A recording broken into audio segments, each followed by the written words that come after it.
দেশ জুড়ে সড়ক দুর্ঘটনা যেন থামছেই না। আর আজ নড়াইল থেকে এসেছে হৃদয় বিদারক এক খবর। গোবরা মিত্র কলেজের সামনে মর্মান্তিক দুর্ঘটনায় প্রাণ হারিয়েছেন ৬৫ বছর বয়সী এক অটোভ্যান চালক আকবর মোল্লা। ঘটনাটা কিভাবে ঘটল?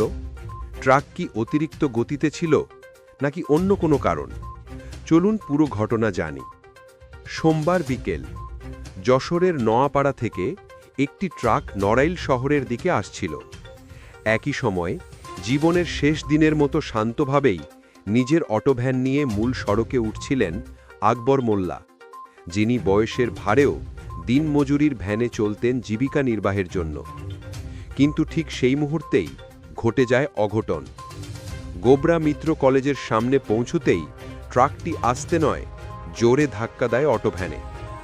হঠাৎ ধাক্কায় ছিটকে পড়েন ৬৫ বছর বয়সী বৃদ্ধ আকবর মোল্লা। রক্তাক্ত, গুরুতর আহত অবস্থায় তাকে দৌড়ে গিয়ে উদ্ধার করেন স্থানীয়রা। মুহূর্তেই তাকে নড়াইল জেলা হাসপাতালে নিয়ে যাওয়া হয়, কিন্তু সব চেষ্টা ব্যর্থ।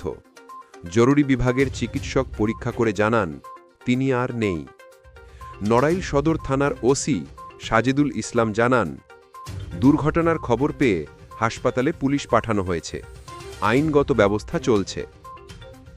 স্থানীয়দের অনেকেই বলছেন, সড়কে দ্রুতগতি, অসচেতনতা ও নিয়ম না মানা এসবের কারণেই প্রাণহানি বাড়ছে প্রতিদিন। মাত্র কিছু মুহূর্তেই সব শেষ।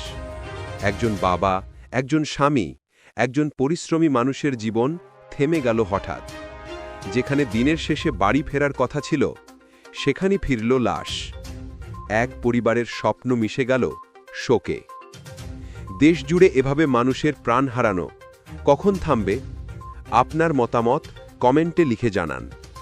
এই ধরনের গুরুত্বপূর্ণ সংবাদ পেতে প্রবাহ 24-এর সাথেই থাকুন। ভিডিওটি লাইক দিন, আপনার বন্ধুদের সঙ্গে শেয়ার করুন এবং অবশ্যই সাবস্ক্রাইব করুন প্রবাহ 24।